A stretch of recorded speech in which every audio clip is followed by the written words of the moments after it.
বন্ধুরা, মৈনাক চলে এলাম নতুন একটা ভিডিওতে। আজকে এই ভিডিওতে রিভিউ করব হইচইয়ের নতুন অরিজিনাল সিরিজ মন্টু পাইলট। তার সিজন 3 চলে এসেছে। তো সিরিজটা আগামীকাল আসার কথা ছিল 4 তারিখে, কিন্তু আজকে সকালবেলায় ওই 9টা সাড়ে 9টার দিকে আপলোড করে দেওয়া হয়েছে 3 তারিখ। কারণ আজকেই হোলি। আমার প্রথমে একটু সন্দেহ লাগছিল যে 4 তারিখ কেন বলছে, 3 তারিখ নয় কেন।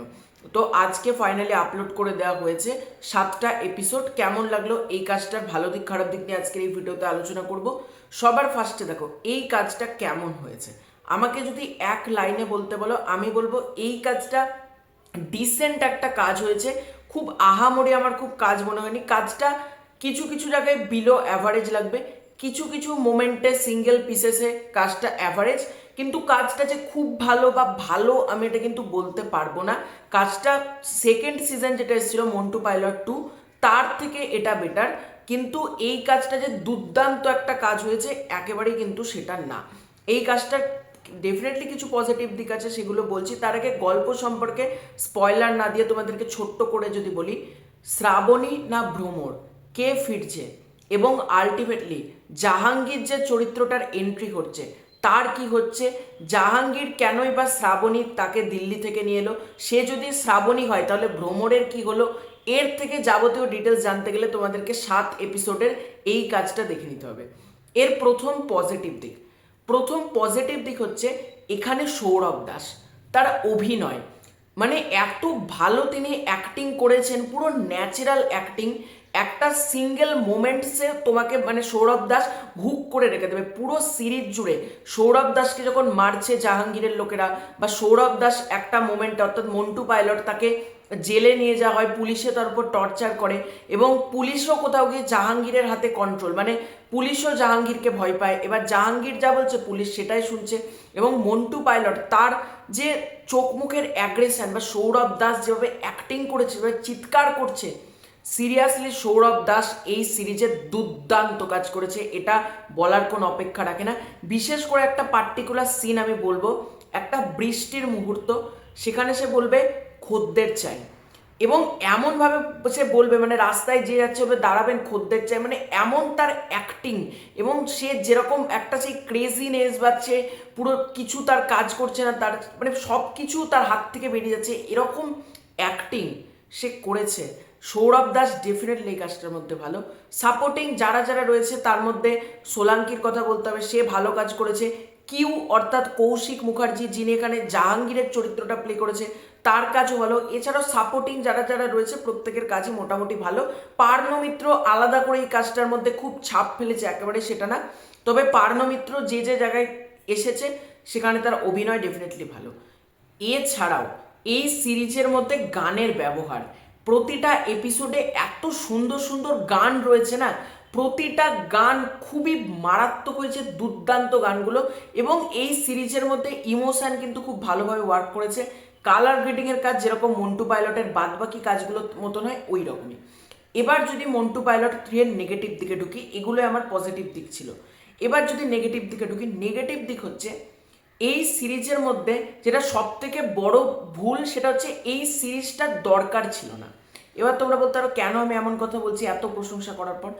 এইটার যেটা গল্প লেভেলে কিন্তু প্রচুর আহামরি জিনিস কিন্তু আমাদেরকে প্রোভাইড করছে না, এবং সর্বোপরি একই জায়গা যেহেতু বারবার ঘুরছে, নীলকুঠি আর জাহাঙ্গীরের বাড়ি, মানে এইগুলোর জন্য না একই জিনিস বারবার রিপিটেটিভ লাগছে, এবং মনে হচ্ছে এবার গল্পটা একটু ফ্লো হোক, গল্পটা একটু বাড়ুক, মানে গল্পের যে স্কেল দেখাতে চাইছে সেটা না আর একটু বড় চাই। মানে একই জায়গাতে যদি নীলকুঠি আর মানে রেড লাইট এরিয়াগুলোকেই বারবার কভার করবে আমি জানি, কিন্তু কোথাও গিয়ে একটা স্পেস দরকার কাজটার, এই কাজটার মধ্যে সেই স্পেসটা কিন্তু নাই। মানে একই জায়গা মনে হচ্ছে বারবার ড্র্যাগ ফিল হচ্ছে, এবং 7টা এপিসোডে কিছু কিছু জায়গাতে কিন্তু পার্টিকুলারলি খুব বোর লেগেছে আমার। এটা আমার মনে হয়েছে কিছু কিছু জায়গা আরেকটু যদি ফাস্ট করা যেতে পারতো, বা আরেকটু অন্যান্য জায়গাতে যদি মুভ করতো ক্যারেক্টারগুলো, সেটা আরও বেশি মানে এনহ্যান্স হতো সিরিজটার জন্য। এছাড়াও সিরিজের যেগুলো ডায়লগের কাজ, দেখো মন্টু পাইলট মানে আমরা জানি ডায়লগের মধ্যে কিছু খিস্তি খামারি থাকবে, তো ডেফিনেটলি খিস্তি খাস্তা তো রয়েছে, কিন্তু খিস্তি খাস্তাগুলো যে দিচ্ছে, কিন্তু কখন একটা খিস্তি ওয়ার্ক করে যেন একটা সংলাপের মধ্যে হয়তো খিস্তি কিন্তু ওয়ার্ক করে না। ওয়ার্ক তখনই করে যখন ডায়লগ বা মোমেন্টটা ইম্প্যাক্টফুল হয়। কিছু কিছু মোমেন্ট কিন্তু ইম্প্যাক্টফুল না, বরং ক্যারেক্টারগুলো খিস্তে দিচ্ছে। এটা কিন্তু একটু অড লাগছে আমার, মানে ক্যারেক্টারগুলোর মুখে খিস্তি কখন মানাবে, যখন জায়গাটা বা সেই মোমেন্টটা খুব ইম্প্যাক্টফুল হবে। কিছু কিছু মোমেন্ট কিন্তু খুব লুজ, মানে খুব মানে লুজভাবে এগোতে যাচ্ছে, মানে মানে অতটা টাইটভাবে বা ইম্প্যাক্ট ফেলতে পারছি একেবারেই কিন্তু সেটা না। কিছু কিছু চরিত্রের ক্ষেত্রে এটা লু ফলস, সেটা হচ্ছে কিছু কিছু জায়গায় না কিছু কিছু চরিত্র মনে হচ্ছে অহেতুক ঢুকছে, মানে এই সিনগুলো না হলেও চলতো, এই চরিত্রগুলো কেন ঢোকানো হচ্ছে, বা একটা পার্টিকুলার মোমেন্ট, একটা শাড়ির মোমেন্ট, একটা নীল শাড়ি রয়েছে সেটা ছিঁড়ে যাচ্ছে, সেখানে মন্টু পাইলট তো সৌরভ দাস সে নিজের জায়গায় ভালো করেছে, কিন্তু তারপর যে মোমেন্টগুলো সেগুলো কোথাও গিয়ে মনে হচ্ছে একটু জোর জবস্তি করে ঢুকানো হচ্ছে। বা জাহাঙ্গীর যে চরিত্রটা, সেই চরিত্রটা কেন এত মারাত্মক তার সম্পর্কে কিছু তো দেখাতে হবে। এমনি চেয়ারে বসে আছে, ওই বিড়ি না সিগারেট টানছে, তাহলে সে মারাত্মক হয়ে গেল? এই চরিত্রটা কেন এত মারাত্মক, এই চরিত্রটাকে কেন পুলিশ ভয় পাচ্ছে, এই চরিত্রর অ্যাগ্রেশন আরও বাড়াতে হতো। এবং কৌশিক মুখার্জি যিনি পারফর্ম করেছেন, বলবো না তিনি খারাপ করেছেন, কিন্তু একটা নেগেটিভ সেটের চরিত্র করার জন্য যতটা পাওয়ার দরকার না, ততটা পাওয়ার কিন্তু জাহাঙ্গীর চরিত্রটার মধ্যে নেই।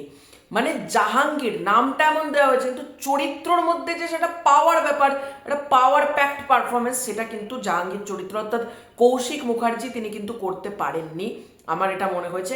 এছাড়া অনেক কিছু নেগেটিভ, ছোটোখাটো নেগেটিভ দিক রয়েছে। তো ওভারঅলে এই কাজটা আমার অ্যাভারেজ একটা কাজ মনে হয়েছে, ডিসেন্ট একটা কাজ। ভালো কাজটাকে বলবো না, খারাপও বলবো না, তবে হ্যাঁ সেকেন্ড সিজনের থেকে কিন্তু এই কাজটা ফার বেটার হয়েছে। এবং এই কাজে পয়সা যেহেতু খরচা করা হয়েছে, সুতরাং দেখতে লুক অ্যান্ড ফিল কিন্তু খুব ভালো লাগছে এই কাজটার মধ্যে। তো একবার তোমরা মন্টু পাইলট 3 অবশ্যই দেখতে পারো। তো এটাই ছিল আমার রিভিউ, তোমাদের পুরো ব্যাপারটাকে নিয়ে কি মতামত কমেন্ট করে জানিও। চ্যানেলে প্রথমবার হয়ে থাকলে চ্যানেলটা সাবস্ক্রাইব করে দিও। খুব শীঘ্রই দেখা হচ্ছে নতুন কোনো ভিডিওতে, ততক্ষণের জন্য বাই বাই।